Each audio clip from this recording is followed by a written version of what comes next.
on choisit d'être riche comme on choisit d'être pauvre.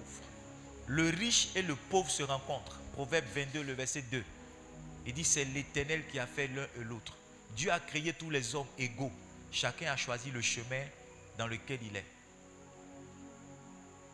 Même celui qui est né avec une cuillère en or dans la bouche, il a fait le choix de rester riche. Parce qu'il y a des gens qui sont nés riches, mais qui sont morts pauvres. Donc, chacun de nous choisit s'il veut être dans l'abondance, s'il veut être dans la pauvreté. Quant à moi, vous connaissez mon choix. Il est clair. Je le clame à longueur de journée, je le clame à longueur de nuitée.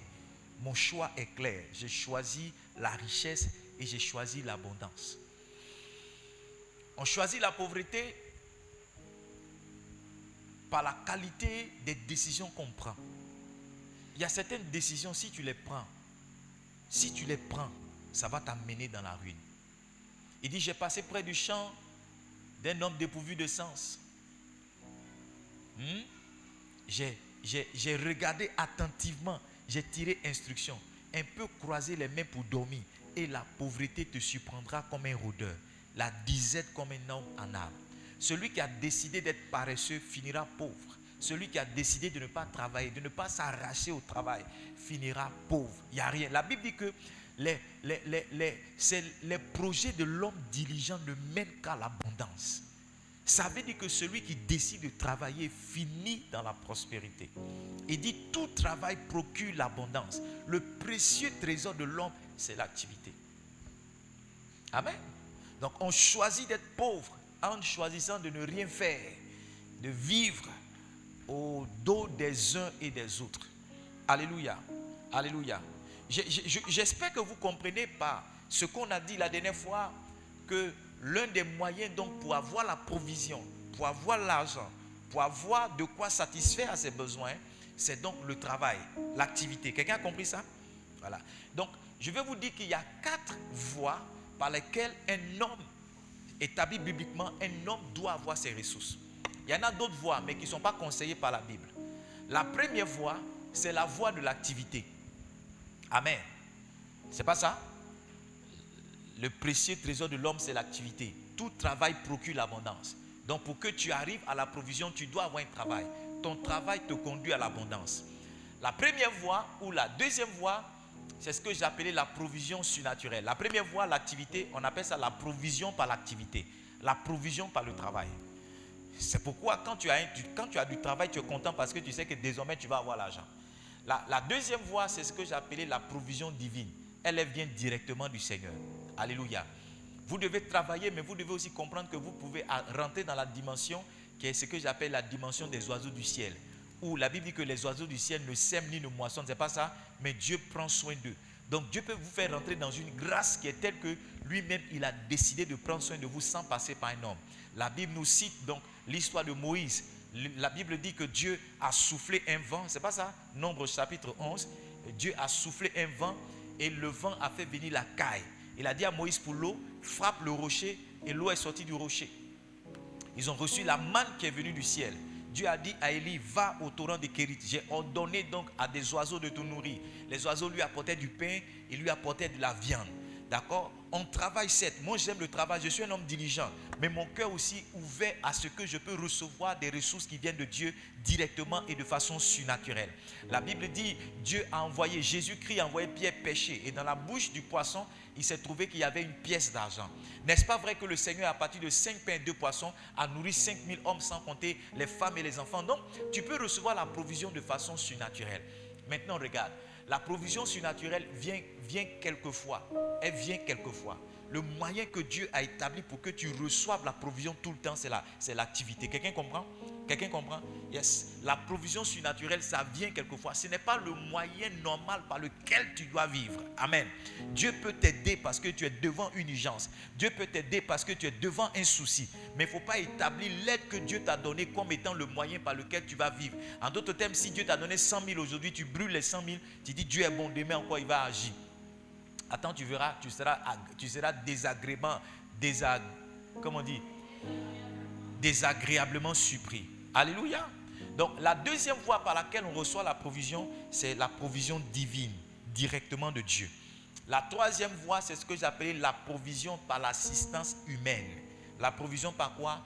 par l'assistance humaine. C'est en ce moment-là que les relations rentrent en ligne de compte. Yes. C'est en ce moment-là qu'il est bon d'avoir des relations. La Bible dit que Jésus, Luc chapitre 8, verset 1 au verset 3, la Bible dit que Jésus était avec les 12 étaient avec lui, il parcourait les villages et il y a certaines femmes qui l'assistaient de leurs biens. Donc, par moment, Jésus pouvait multiplier le pain. L'argent pouvait venir de façon miraculeuse en sortant de la bouche du poisson. Par moment, cela venait aussi de l'activité comme Paul, n'est-ce pas? Paul dit, vous voyez ces mains qui sont là ont pourvu à chacun de nos besoins. C'est pas ça? Je n'ai été à charge de personne. Il dit ça à l'église de Corinthiens, il dit ça aussi à l'église de Thessalonique. Donc par l'activité, Paul aussi a financé son ministère. Mais quand il parle aussi à l'église de Philippe, il dit vous avez pourvu à mes besoins.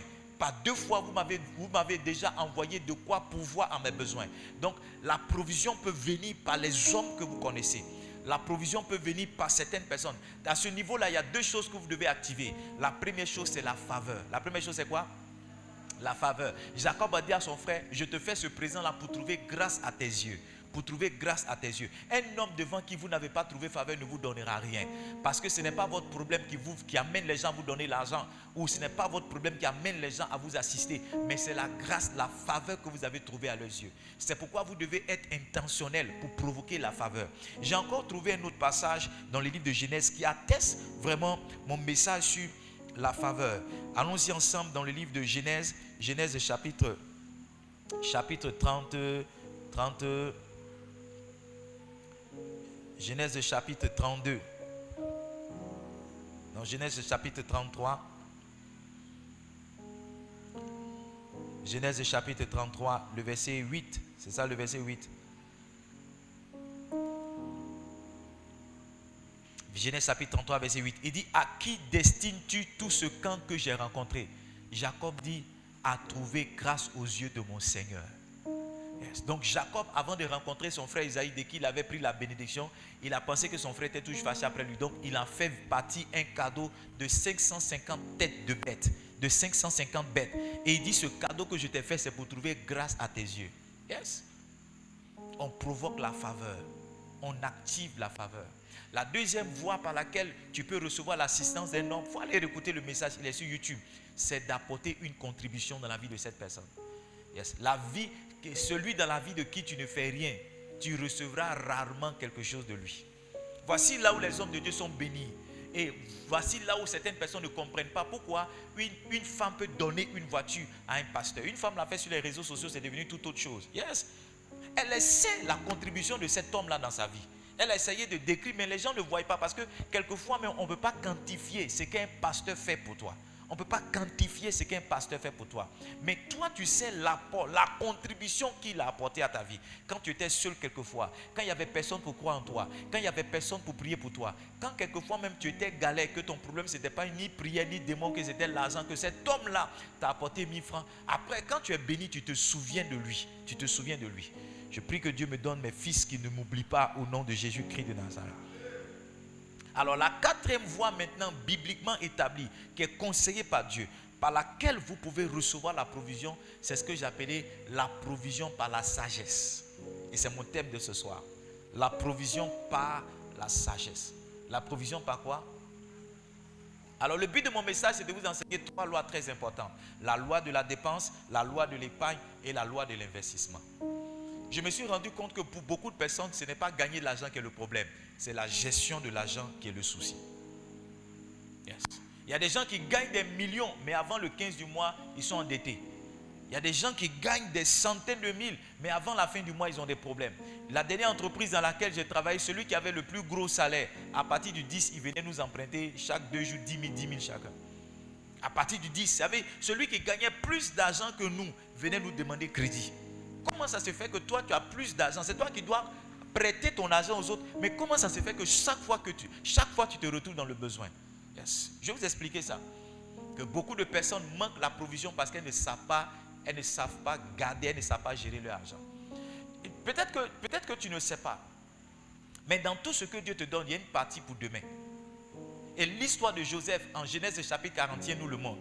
Il dit il y aura 7 années d'abondance, mais il y aura aussi 7 années de famine. Comment Joseph a pu vivre pendant les 7 années de famine, c'est parce qu'ils ont réussi à bien gérer les 7 années d'abondance. Donc quelquefois, l'argent que Dieu doit te donner, excusez-moi, en juillet, il te donne ça en juin. C'est ta capacité à gérer qui va faire qu'en juillet, quand bien même tu n'as pas reçu beaucoup, tu ne sens pas que tu n'as pas l'argent parce que ta gestion de juin va te permettre de couvrir les dépenses de juillet. Ce matin, je disais à mon épouse que avant le 5 de ce mois de juin, j'étais à un certain nombre de dépenses. Et je lui ai dit que l'argent que j'ai dépensé, ce n'est pas l'argent que j'ai reçu en juin, c'est l'argent que j'ai su gérer dans le mois de mai. Vous devez savoir que tous les mois ne se ressemblent pas. Il y a des mois où vous gagnez beaucoup plus d'argent, il y a des mois où vous n'en gagnez pas du tout. Hello. Alors, avec l'âge que vous avez, vous devez maintenant être sage pour comprendre que, depuis que je suis né, cette vérité-là, je ne peux pas la contourner. Tous les mois ne se ressemblent pas. Tous les mois ne s'équivalent pas. Il y a certains mois dans lesquels vous recevez beaucoup. Il y a certains mois dans lesquels vous recevez peu. Il y a certains mois dans lesquels vous n'avez aucun problème. Mais il y a des mois où les problèmes s'alignent, les dépenses s'alignent. Vous devez mettre en place certaines sagesses pour ne pas que quand vous avez beaucoup dans le mois ou bien quand vous avez peu dans le mois, on sente que vous n'avez pas l'argent. Il y a certaines personnes qui n'ont pas l'argent, tout de suite ça se sait. Oui. Il y a certaines personnes qui n'ont pas l'argent tout de suite. Qu'elles ont l'argent aussi, tout de suite ça se sait. Ce sont des gens qui ne sont pas sages. Un homme qui est sage, qui a mis en place son système de gestion. En fait, tous les jours, il vous donne l'impression qu'il a l'argent. Yes. Chaque fois que vous le voyez, vous avez l'impression qu'il a l'argent. Alors qu'il n'a pas l'argent tout le temps. Il n'a pas l'argent tout le temps.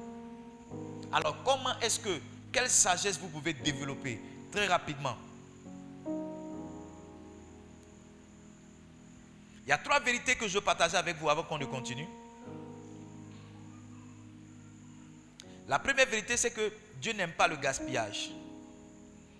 Hello? Dieu n'aime pas quoi? Exode 16, lisons le verset 19 au verset 21. Exode 16, 19 à 21. Moïse leur dit que personne n'en laisse jusqu'au matin. Il parlait de la manne. Ils n'écoutaient pas Moïse et ils eurent des gens qui en laissaient jusqu'au matin. Mais ici mis des vers et cela devint infect. Moïse fut irrité contre ces gens. Moïse s'est fâché. Pourquoi? Parce qu'il y a certaines personnes, on leur a dit de ne garder pas la manne jusqu'au matin. Ces personnes ont gardé la manne. Le lendemain matin, la manne a été gâtée. C'était pourri. Et Moïse s'est fâché. Si Moïse s'est fâché, ça veut dire que leur action n'est pas une bonne action. Il y a des gens qui gaspillent, qui gaspillent. Le riz que tu ne peux pas manger là, tu sais la tonne. Et encore, si tu peux te servir dans une petite assiette pour manger et voir, tu mets sauce sur tout le riz et tu manges le tiers du riz et puis tu ne peux plus manger le reste. Et tu soulèves tout le riz là, tu vas verser à la poubelle. Tu ne sais pas que c'est ta nourriture de mardi 15 août que tu es en train de verser à la poubelle. Tu ne sais pas que c'est ta nourriture de 17 septembre que tu es en train de verser à la poubelle. Un matin, tu es surpris qu'il n'y a pas un grain de riz à la maison. Tout le riz que tu devais manger où il n'y en a pas, c'est le riz que tu as versé à la poubelle. La Bible dit que lorsque Jésus a fini de multiplier les 5 pains et les 2 poissons, il a dit à ses disciples, ramassez ce qui reste. Quand ils ont fini de ramasser, ils se sont rendus compte que ça fait 12 paniers. Vous savez, quelquefois, le petit grain que tu négliges, tu ne sais pas qu'en mettant beaucoup de grains ensemble, ça peut former quelque chose. Jésus a dit à ses disciples, faites-les asseoir par groupe de 50. 5000 personnes. Si 5000 personnes sont assises par groupe de 50, ça fait combien de groupes? Ça fait 100 groupes. Maintenant, imaginez-vous que dans chaque groupe, il y a un seul pain qui est resté. Quelqu'un va dire, mais qu'est-ce qu'un pain? Ce n'est rien. Mais quand tu prends un pain dans chaque groupe, que ça fait 100 groupes, ça finit par te donner 100 pains. 100 pains, ça représente quelque chose d'important. Ça veut dire que chaque fois que tu as versé le riz, si tu mettais ensemble sur une certaine période, tu allais voir que ça réalise quelque chose d'important. Il y a des gens qui se jouent les pachas. Chaque fois, ils distribuent 500. Oh, 500, c'est quoi? Tiens, ma fille, 200. Tu vois, souvent, tu te dis que ton argent n'est pas beaucoup, donc tu négliges ça. Mais ce que tu négliges là, si tu mets ensemble, ça peut faire quelque chose d'important. C'est pourquoi vous allez voir un homme qui est vraiment riche par son travail. C'est quelqu'un qui réclame la monnaie. Ceux qui n'ont pas l'argent ne comprennent pas pourquoi les riches, il m'a envoyé payer quelque chose, m'a donné 10 000, la chose fait 8 000, mais il me demande les 2 000. Ah, lui aussi, garde son nom. Hein. C'est toi qui es gaou. Tu ne sais pas que 2 000, s'il met ensemble sur une année, ça peut payer son voyage, ça peut payer un billet d'avion. Toi, tu ne sais pas ça. Toi, tu te dis que 2 000, c'est tellement peu que tu vas le gaspiller pour faire n'importe quoi. Voici là où beaucoup de personnes perdent leurs provisions. Vous êtes calme. Dieu n'aime pas le gaspillage. Dieu n'aime pas le gaspillage. Pour se brosser les dents, brosser une dent, on va payer l'eau 500. Il y a des gens qui sont venus, ils ont laissé le savon dans l'eau. Ils sont assis ici. Le savon qui devait faire une semaine, ça va faire 2 jours. Après, il va dire, mais je n'ai pas l'argent, je n'ai pas l'argent, je n'ai pas l'argent. L'argent que tu devais garder pour faire autre chose, c'est cet argent-là que tu es en train de gaspiller en négligeant quelquefois d'éteindre la lumière, d'éteindre le gaz.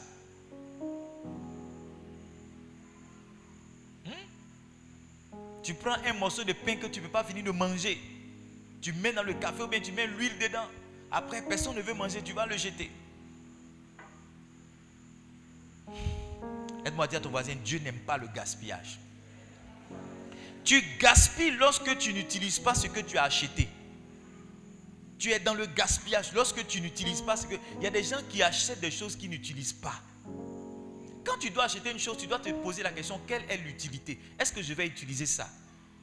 Tu achètes quelque chose juste parce que c'est joli et tu n'utilises pas. C'est du gaspillage. Tu gaspilles lorsque tu dépenses ou tu payes plus qu'il en faut. Il y a des gens qui n'aiment pas demander, il faut rabaisser, il faut diminuer la tique, ils n'aiment pas ça. Barika, comme on dit chez nous, ils n'aiment pas ça. Il y a des gens qui ont honte de ça. On dit la tique coûte 15 000, il sort ses 15 000 et puis il paye. Souvent on te dit 15 000, mais en réalité le prix c'est 2500. Chaque article qu'on me propose, je propose la moitié du prix. Oui. Toujours la moitié du prix. Toujours. Quand tu dis 2000, je dis 1000 francs. Ça c'est instinctif. Maintenant c'est à partir de ça, toi et moi on commence à courir. Oui. C'est à partir de ça. Parce que si j'ai, tu sais, le petit déjeuner chez moi c'est 1000 francs. Quand on doit acheter les œufs encore c'est 1000 francs. Donc si j'ai pu discuter sur un article que j'ai eu 1000 francs, j'ai eu un jour de petit déjeuner. Quelqu'un comprend ce que c'est en train de dire? Si j'ai eu 2000, j'ai eu 2 jours de petit déjeuner. Si j'ai eu 3 jours, j'ai eu 3 jours de petit déjeuner. C'est comme ça que je réfléchis. Toi tu te joues les pachas, tu es trop arrivé, tu te dis non, tu es un homme de Dieu, comment tu vas demander pardon? Comment tu vas demander un article? Frère, moi je suis un champion. Je suis un champion. Je suis un champion. Tu gaspilles lorsque tu ne sais pas ou bien tu ne peux pas récupérer les restes. Tu ne peux pas ou bien tu ne sais pas récupérer les restes. Il y a des gens qui se jouent tellement les pachas que quand le riz est resté là, ils ont jeté. Nous là, on met le riz dans le sachet. On met au frigo. Pasteur Diane, c'est pas ça? On met le riz dans le sachet, on met au frigo. Et puis un jour tu es là, tu n'as pas envie de préparer ou bien il n'y a pas riz, il n'y a pas quelque chose, tu te rappelles qu'il y a un riz qui est là-bas. Ça sauve tout le monde. Oui, tout le monde est sauvé. Un sac de riz même que tu as pris à crédit, au lieu de bien gérer ça, tu te joues les pachas dessus. Donc tu gaspilles lorsque tu ne sais pas récupérer les restes. Il y a des gens qui ont honte de demander leur monnaie. Moi, si je t'envoie, tu vas m'envoyer ma monnaie. Comment là? Il y a des gens qui ont honte de demander la monnaie. Maintenant, on ne dit pas de ne pas donner de pourboire aux gens. Dites pas que je suis allé manger dans un restaurant, le pasteur a dit il faut récupérer la monnaie. Donc, la serveuse envoie toute ma monnaie. Je ne laisse pas 5 francs ici. Non. On ne t'a pas dit aussi de ne pas être altruiste et de partager quelquefois ce que tu as. Alléluia, il faut que j'équilibre. Parce qu'il y a des gens maintenant qui ont commencé à être sauvages. Chicoter tout le monde à la maison, crier n'importe comment. Qui a allumé la lumière là? Alléluia. Amen ou amen pas? Sachez que, deuxième vérité, sachez que vous n'aurez pas l'argent tout le temps. Ça c'est une vérité que vous devez savoir. Sachez que vous n'aurez pas l'argent tout le temps. Tout le temps. Sachez. Sachez que tout le temps vous n'aurez pas l'argent. L'année dernière à mon anniversaire, il y a eu 4 billets d'avion. Cette année à mon anniversaire, il n'y en a pas eu un. Mais tu sais quoi? J'ai commencé à garder l'argent depuis le début d'année pour payer mon billet. Parce que je sais que l'anniversaire de 2023, ce n'est pas l'anniversaire de 2024. Allô? Parce qu'il y a des gens qui sont tellement insouciants, ignorants, qui se disent, oh, le mois dernier j'ai eu, donc si le mois dernier j'ai eu 500 000, c'est que le mois là j'ai eu 800. Frère, c'est pas comme ça que ça marche. On n'a pas l'argent tout le temps. Oh. Donc le jour où tu sens que ça vient n'importe comment, ça vient sauvagement, rappelle-toi de ce message que je suis en train de te prêcher, mets un peu à côté. Il y a des gens qui sont là, oh là, non, dépassé, oh, l'argent ça va, ça vient, l'argent ça vient. C'est moi, Baba Tchè, t'inquiète pas, ça va venir. BCAO, c'est moi, 1000 €, c'est moi, t'inquiète pas. Oh, frère, on ne gagne pas l'argent tout le temps. Même les articles que tu vends, ce n'est pas tous les jours que le client vient. Il y a des jours là, il vient comme fourmi. Tu te trompes, tu dis c'est maintenant, mais j'ai fait 2 bassines pour aller vendre. Tu fais 2 bassines, tu arrives, il y a 2 personnes seulement. Tu te dis, mais aujourd'hui, je me suis réveillé sur quel pied, j'ai dormi comment, j'ai fait quel rêve. La vérité, c'est qu'on ne gagne pas l'argent tout le temps. C'est dans la Bible. Arrivé un moment, la manne n'est pas venue jusqu'à... Il y a eu un temps de la manne. Même les corbeaux qui venaient donner à manger à Élie, un moment, ça s'est arrêté. Dieu lui a dit maintenant, va chez la veuve de Sarepta. Donc, si tu n'as pas cette conscience, si tu n'as pas cette vérité dans ton esprit, tu seras séduit. Beaucoup de fonctionnaires, beaucoup de travailleurs ont réfléchi comme ça. Ils se sont retrouvés à la retraite sans rien. Oui. Il y en a qui sont à certaines... Vous allez voir les politiciens, par exemple. Ils sont à certains postes. Leur vie change. Parce qu'ils se disent que ça va être là. Et puis, au bout de 3 ans, ou bien on dit remaniement ministériel. Paf! Le gars perd tout. Tu vois un politicien, tu as pitié pour lui. Parce qu'il se dit, oh, on est là. Le pouvoir change de camp. Le pouvoir. Si tu es en Côte d'Ivoire, tu vis depuis certaines années, tu vas comprendre que... Et puis on ne sait même pas comment... Parce que ceux qui sont là, ils sont sûrs qu'ils ne vont pas perdre. Ceux qui sont là, ils sont sûrs qu'ils vont garder... Et puis, un cafouillage, un mouvement, il y a un autre qui vient prendre la place. Mais c'est étrange, hein? Les gens ne développent pas la sagesse. Les gens ne comprennent pas que... De toute façon, on est là, ça peut quitter. Et les gens tombent dans le même piège. Ils sont au pouvoir, ils ont beaucoup de biens, ils quittent le pouvoir, ils bradent leurs biens, ils se retrouvent dans la galère. Je pense qu'avec ces 2 vérités, ces 3 vérités-là, je peux vous laisser aller à la maison. Vous n'aurez pas l'argent tout le temps. C'est la 2e vérité. Tu n'auras pas l'argent tout le temps. Tu n'auras pas l'argent tout le temps. Le mois de mars 2023, j'ai été béni sauvagement. Oui, mars 2023. Quand je fais le point de mes finances, mon argent que j'ai eu en mars 2023, c'était comme ça. Mais il faut me demander en avril. Il faut me demander, mais gagne pas l'argent tout le temps. Gagne pas l'argent tout le temps. La 3e vérité que tu dois savoir pour que je continue de t'enseigner, c'est que dans tout ce que Dieu te donne se trouve la sémence ou bien la provision de demain. Quand l'argent est en train de venir, pour parler comme les Ivoiriens, ceux qui m'écoutent, il y a les frères qui nous suivent depuis le Bénin, que Dieu vous bénisse. Il y a les gens qui nous suivent depuis les États-Unis, que Dieu vous bénisse.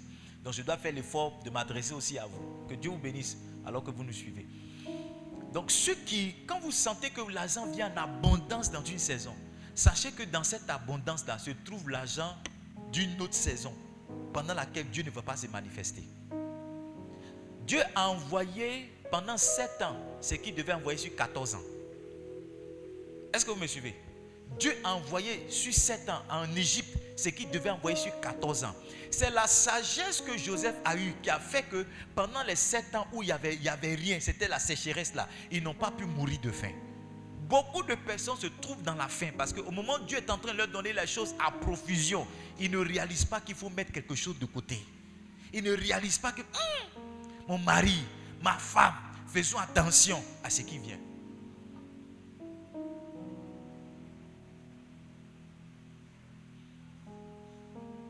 Donc vous voyez, le problème ce n'est pas l'argent que tu n'as pas reçu. Le problème c'est la gestion que tu n'as pas eue. Il n'y a pas quelqu'un qui est assis ici qui n'a pas eu une visitation miraculeuse. Il n'y a pas quelqu'un, pendant que je prends, il n'y a pas quelqu'un qui a une période de sa vie, l'argent est rentré comme rien. Il n'y a pas quelqu'un qui est assis ici qui m'écoute. Mais qu'est-ce qui a fait que tu n'as pas gardé le même rythme? C'est parce que tu n'as pas su gérer. Parce que quand c'est venu une fois, tu te dis que ça va venir une 2e fois. Et quelquefois, Dieu honore la 2e fois. Et c'est là que tu tombes dans le piège, tu te dis, ah, ça va venir encore, ça va venir encore. Donc, pourquoi garder sur moi quelque chose qui va encore venir? Donc, tu brûles tout. Après, maintenant, tu rentres dans 40 jours de jeûne. Seigneur, je ne comprends pas mes finances. Et Dieu te rappelle que ce que tu devais prendre pour vivre maintenant, c'est ce que tu as pris pour te jouer les bougantiers ou bien les boutiquiers. Hein? Est-ce que vous êtes ici? Alors, comment est-ce qu'il faut gérer? Ou bien, comment est-ce que vous pouvez gérer? Comment est-ce que vous pouvez dépenser? Parce que la première loi que je partage avec vous, c'est la loi de la dépense. Comment est-ce que vous devez dépenser? Il y a deux choses très importantes dans la dépense. La première chose, c'est de faire un budget. C'est de faire quoi? Un budget. Le budget, c'est quoi? C'est de faire une estimation de ce que tu vas dépenser. C'est de faire une estimation de ce que tu vas dépenser. Levez la tête et regardez-moi. Quand vous n'avez pas de budget, que l'argent tombe dans votre main, vous vivez maintenant sur des pulsions. J'ai envie de manger une glace.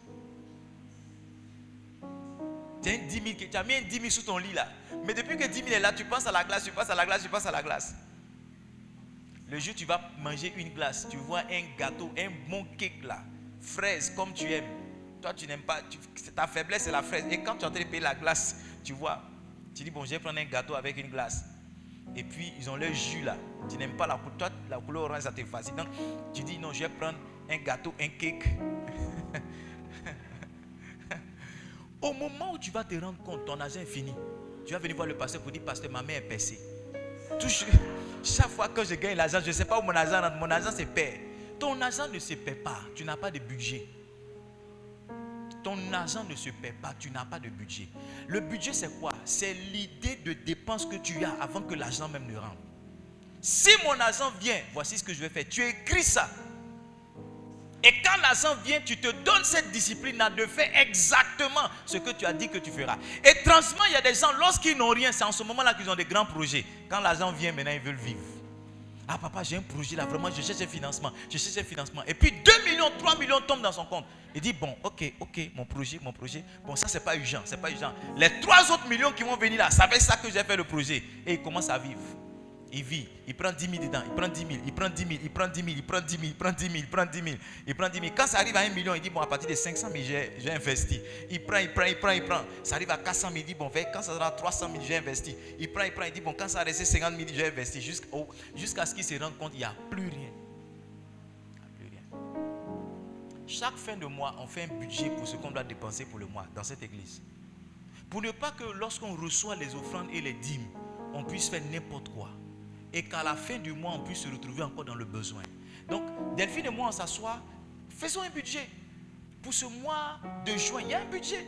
Donc, quand l'argent rentre, on dit, est-ce qu'on a fait ça? Est-ce qu'on a fait ci? Est-ce qu'on a fait ça? Est-ce qu'on a fait ci? C'est ce qui fait qu'avec, je le dis par la foi, avec le peu que Dieu nous donne, on ne se retrouve pas dans des crises. Parce qu'on sait à l'avance qu'est-ce qu'on doit payer. Ce matin ou hier, je crois, on travaille sur le budget de la soirée Love. La soirée Love, qu'est-ce qu'on va acheter? Quelles sont les différentes lignes de dépenses? On a des kakémonos à faire, on a des tréteaux à louer, on a des housses à louer, on a quelqu'un qui vient. Il faut qu'on bénisse la personne qui vient. Donc, on a déjà identifié les choses qu'on doit dépenser. Maintenant, on doit faire notre travail qui est de mettre un montant là-dessus. Donc, pour la personne qui vient, qu'est-ce qu'on lui donne? Pour les housses qu'on loue, qu'est-ce que ça nous revient? Combien est-ce que ça nous revient? Et quand l'argent rentre, on fait exactement ce qu'on a écrit. Sinon, on se rapproche de ça. Si tu n'as pas de budget, chaque fois que tu vas sortir, tu vas mettre tout ton argent dans ton portefeuille. Tu vois maïs, tu payes. Tu vois ça, tu payes. Tu vois une chaussure là, tu payes. Tu vois comment tu te promènes. Tu as payé une chaussure jaune depuis 2023. Tu cherches un t-shirt qui a la même couleur ou bien le sac qui a la même couleur que la chaussure. Et donc tu sors, tu te promènes là. Il y a l'argent du marché sur toi. Tu as vu le truc qui match, tu t'en as payé. Et tu vas servir coquelette à tes enfants ou bien œufs à tes enfants pendant 1 mois. Fais sauce aubergine pendant 1 mois. Tous les jours, les enfants mangent sauce aubergine avec pâte de bœuf dedans. Bien pied de porc. Parce que maman a pris l'argent du marché du mois pour payer un sac qui va avec sa chaussure. Ce n'est pas budgétisé. La deuxième chose pour pouvoir bien gérer son argent, c'est de faire une comptabilité. Je ne suis pas venu avec mon carnet, sinon je vous aurais montré. Ce soir, je me suis assis et j'ai recensé toutes les dépenses que j'ai faites du 13, aujourd'hui 19. Tout ce que j'ai dépensé, c'est écrit.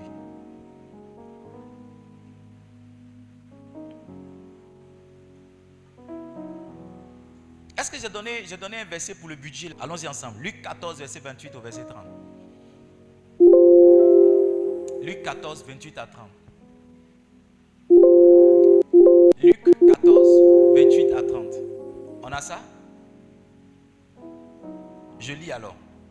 Lequel de vous, s'il veut bâtir une tour, ne s'assied d'abord pour calculer la dépense et voir s'il a de quoi la terminer, de peur qu'après avoir posé les fondements, il ne puisse l'achever, et que tous ceux qui le verront ne se mettent à le railler en disant: cet homme a commencé à bâtir, il n'a pu l'achever. Les gens qui commencent à faire quelque chose qui ne finissent pas, ils ne se sont pas assis. Faire le budget, c'est s'asseoir et calculer. Calculer.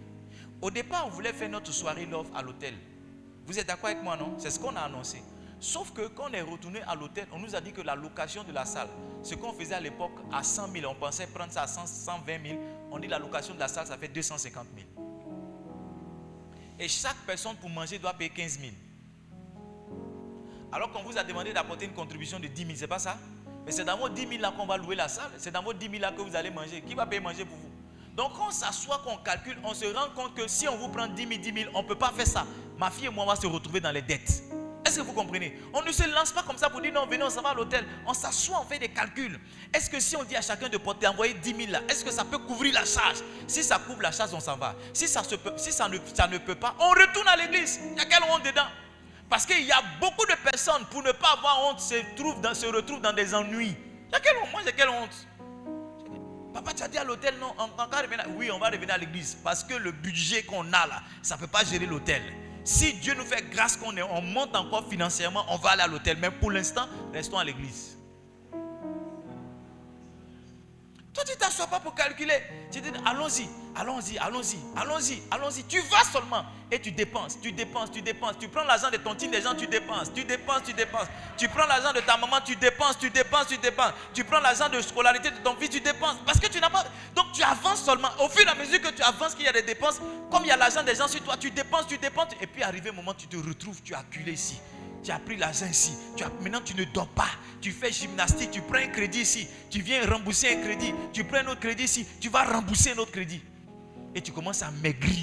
Tu n'as plus de beauté. Tu n'as plus de sommeil. Tu manges même. Dès que tu manges, tu as diarrhée. Parce que tu as beaucoup de problèmes. Tu ne sais pas à quel moment c'est arrivé. C'est arrivé parce que tu n'étais pas assise. Tu n'étais pas assis pour dépenser.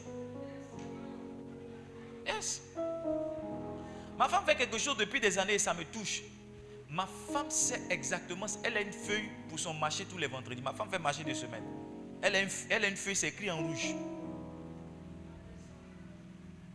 C'est écrit en rouge.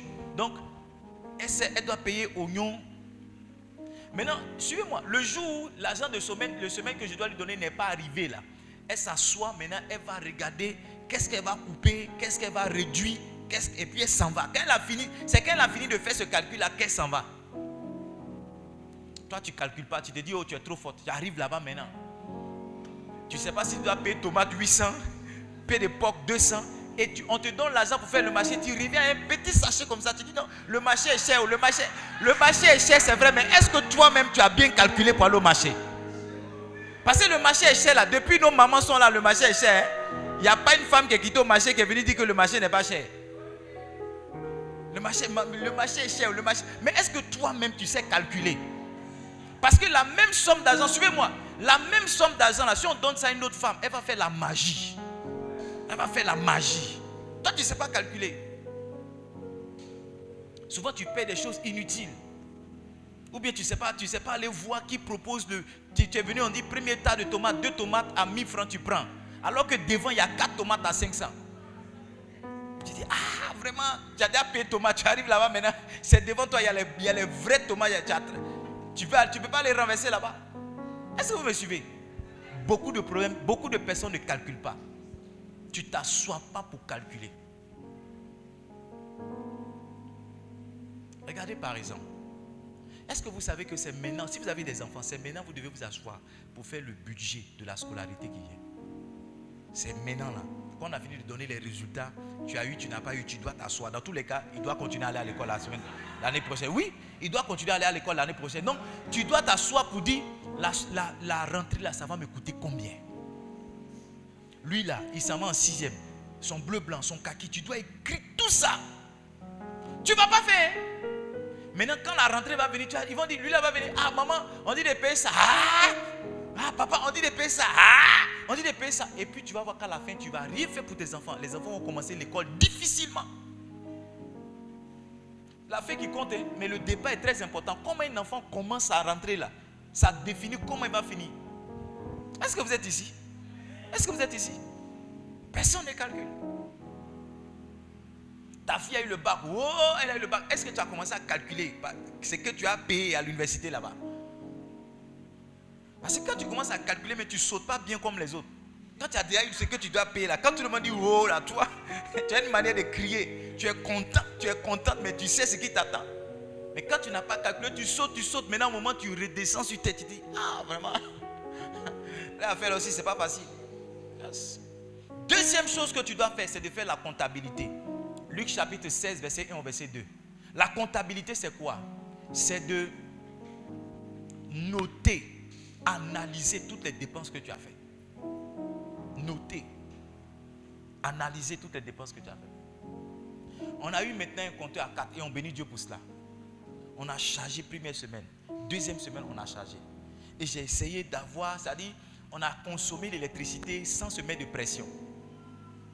À partir de là, j'ai compris, j'ai fini par analyser combien on dépense en électricité par semaine. Donc chaque lundi, je me fais je charge. Oui, chaque lundi, je fais puisque je sais combien on dépense par semaine. Je ne suis pas surpris. Je ne mets pas comme ça, puis non, on est là, courez, coupez sur nous, courez, fini, oh. 4, il n'y a plus rien dans la 4, c'est fini. Non, comment ça, il n'y a plus rien dans la 4? Donc toi, tu ne sais pas combien vous consommez par semaine. Tu ne sais pas combien vous consommez. Ça ne doit pas te surprendre. Ça ne doit pas te surprendre. Tu as mis 1000 francs aujourd'hui, tu as mis 2000. Tu mets... On va mettre 2000 là-bas, on met 2000. On va mettre 3000. Tu ne sais pas combien ça vous coûte par semaine. Tu ne sais pas combien ça vous coûte par jour. Tu ne sais pas combien ça te coûte par mois. C'est parce que tu ne fais pas la comptabilité. C'est-à-dire, quand tu mets là, tu calcules, puis tu ne t'assois pas pour faire le point, pour dire non, le mois là, on a rechargé combien?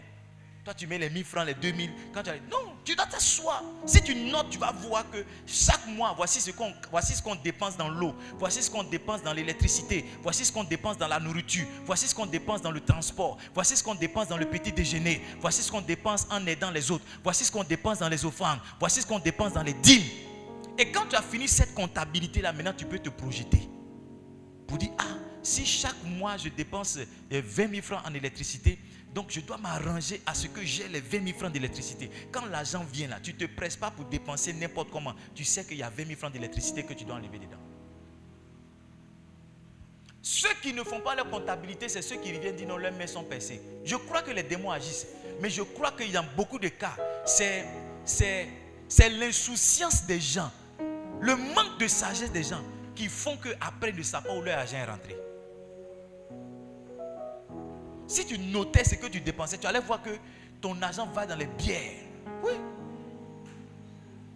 Parce qu'une bière, allons prendre une bière, tu prends une bière tous les soirs. Si la bière fait 500, est-ce que tu sais qu'au bout de 10 jours, tu as dépensé 5 000 dans la bière? Au bout de 30 jours, tu as dépensé 15 000. Mais comme c'est tous les soirs que tu prends et que c'est 500, tu ne vois pas l'incidence sur tout ton argent. Mais c'est le jour où tu t'assois pour noter 500. Tu as dit, ah, mais c'est qu'il faut qu'il y arrête de boire. Il faut qu'il y arrête de boire. Et toi seul, sans imposition des mains, tu vas arrêter de boire la bière parce que tu vas voir que la bière là, dans la bière là se trouve l'argent de tes enfants, l'avenir de tes enfants. Oui, c'est parce que tu ne t'assois pas pour faire.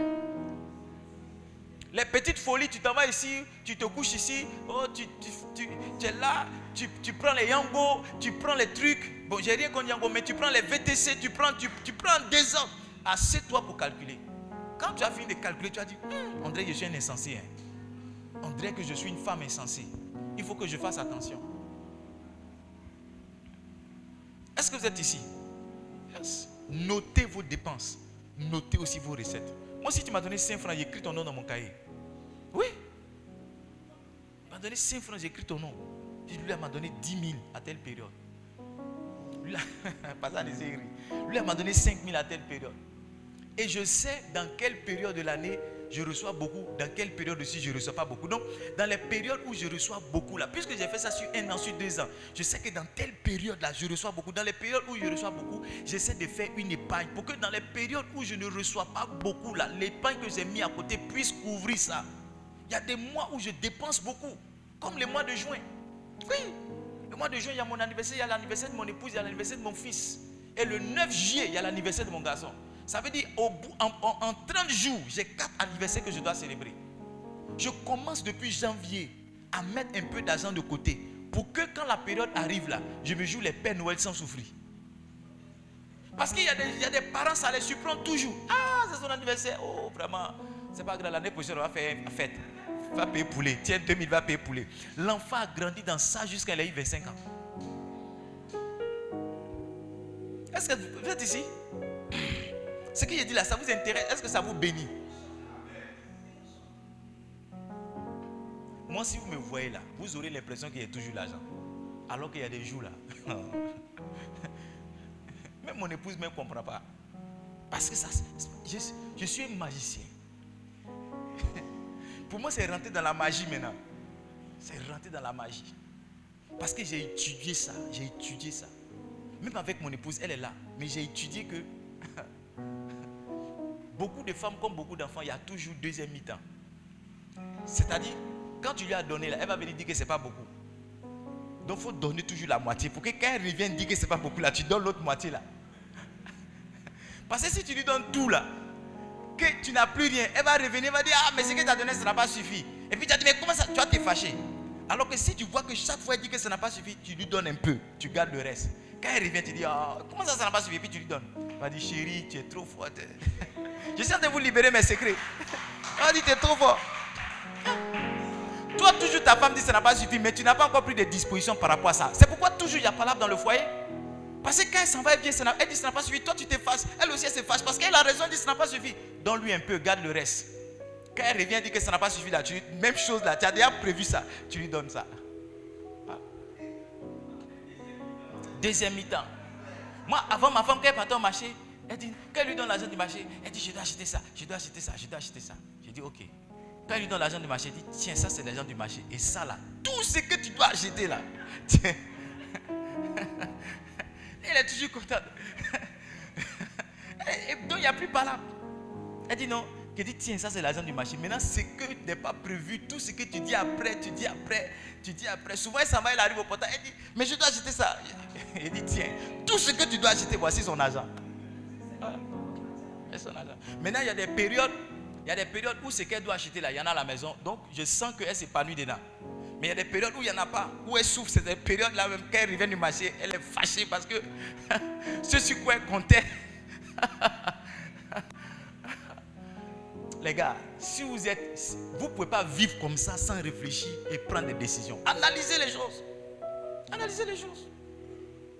Est-ce que vous êtes ici? Est-ce que vous êtes ici? La deuxième loi, est-ce que je pourrais terminer la loi? La deuxième loi, c'est la loi de l'épargne. La première loi, c'était la loi de la dépense. Et je vous ai dit, il y a deux sagesses très importantes qu'il faut développer. La sagesse de faire des budgets et la sagesse d'avoir une comptabilité. Moi, je pense qu'un jour, je vais montrer à mes enfants pour dire, voici ce que vous m'avez coûté. Je dis, voici ce que vous m'avez coûté parce que je note tout. Tout ce que je leur donne, je note. Si je donne à Kéran, je note. Je donne à Foy, je note. Donc le jour, quelqu'un va dire, tu n'as rien fait pour moi. Je lui dis, regarde, il faut t'asseoir, prends une calculatrice, tu vas compter.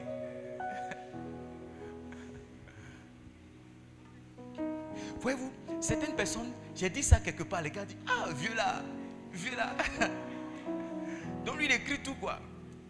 Même si j'achète une boîte d'allumettes à 25, j'ai écrit. Hier, il y a une mécanicien qui m'a aidé, je lui ai donné 500, j'ai écrit. J'ai mis mes réparations de voiture 500. Oui, j'ai écrit, c'est dans mon cahier. J'ai écrit réparation. Quelqu'un m'a dit, oh 500 c'est rien, il faut le suivre, oh c'est rien. J'ai écrit réparation de voiture 500.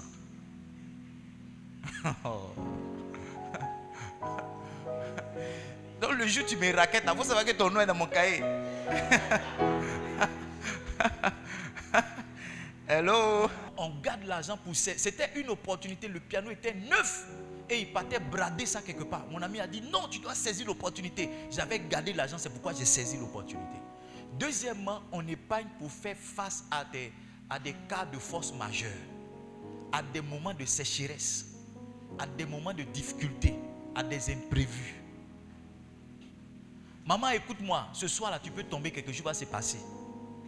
Est-ce que c'est maintenant que tu vas envoyer un numéro à quelqu'un pour dire non, Orange Money, fais-moi Orange Money, on est à l'hôpital, on dit on va faire examen, on va faire examen. Tu vois, ce genre de situation-là, ça précipite ta mort même. Oui.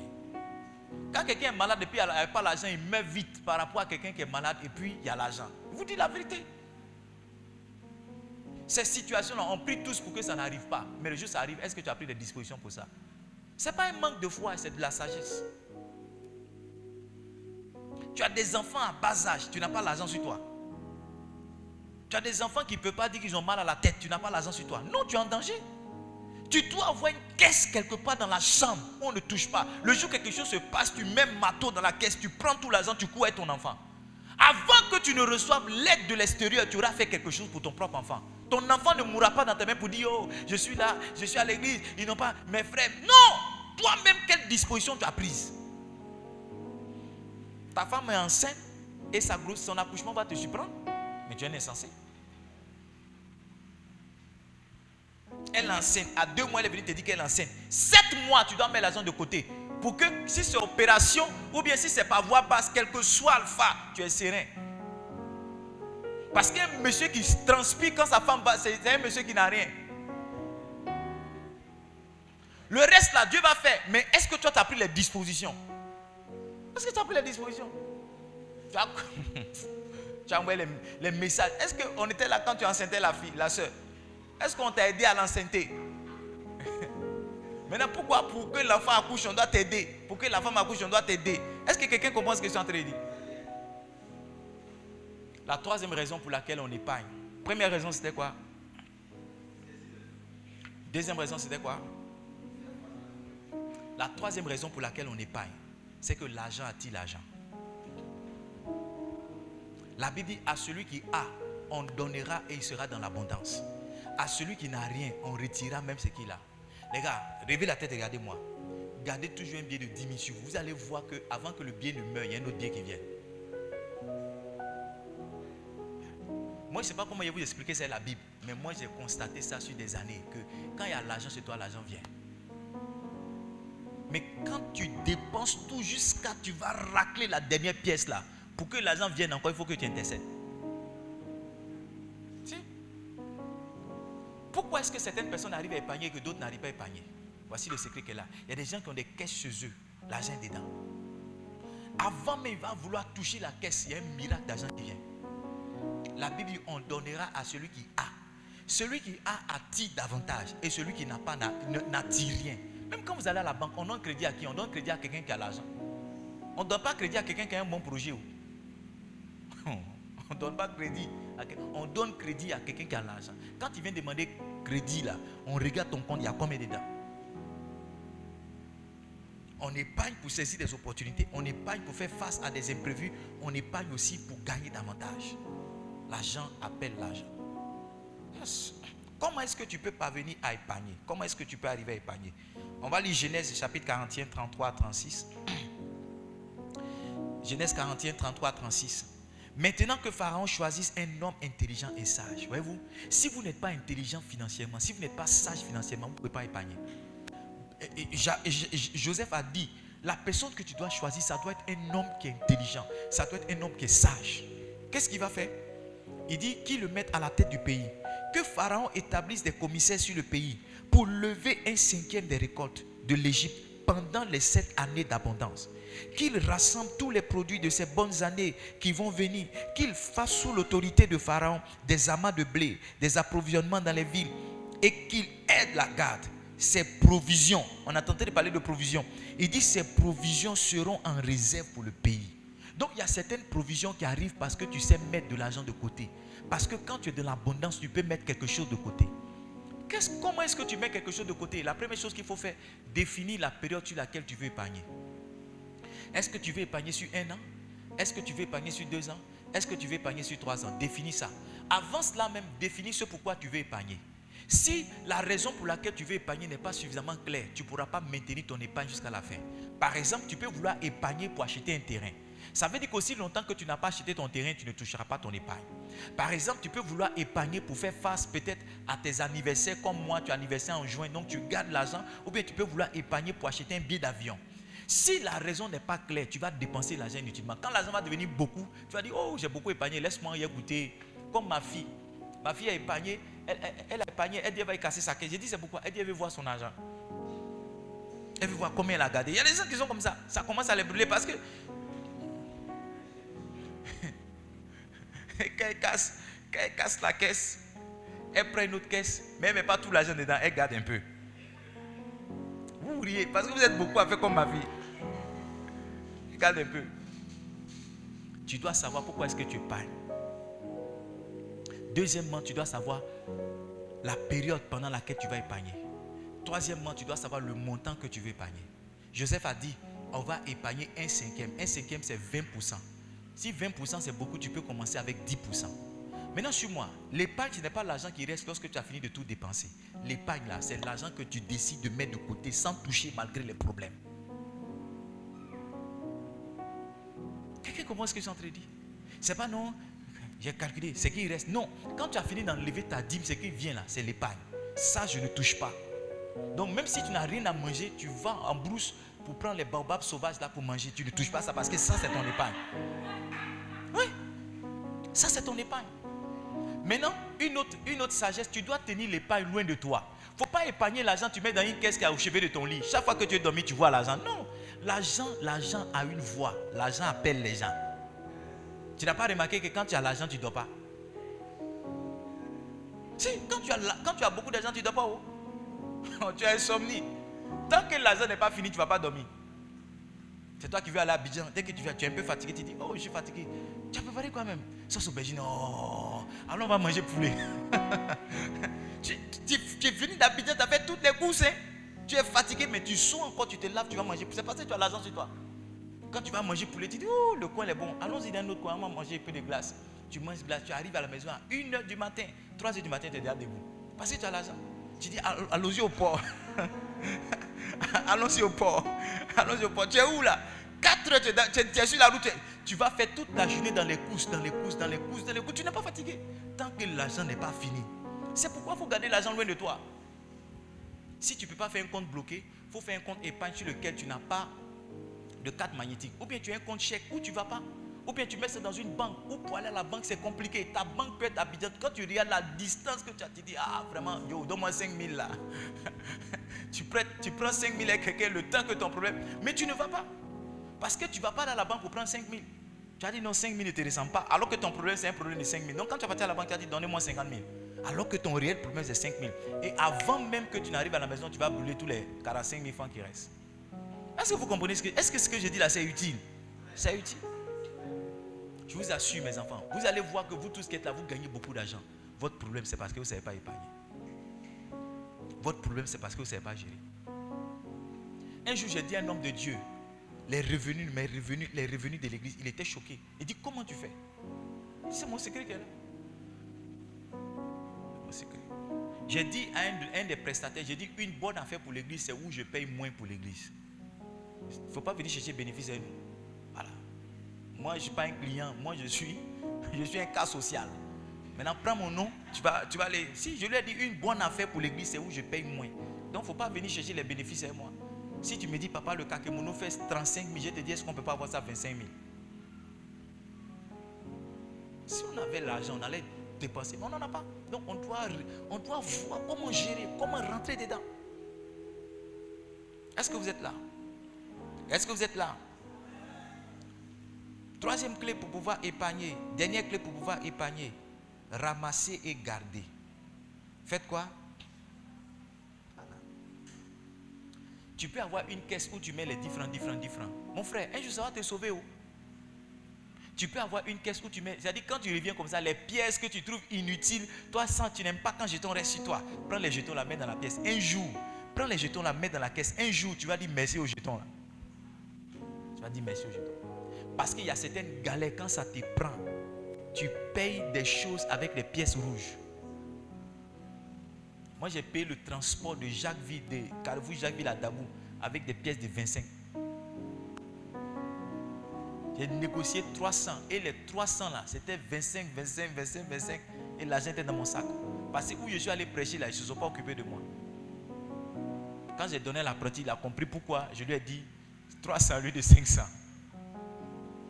Quand tu es là, tu jettes tes pièces. Oh, 25 c'est quoi? Tes 25 sont tombés sous fauteuil. Tu ne soulèves pas fauteuil pour prendre tes 25. Un jour, tu vas aller chercher les 25.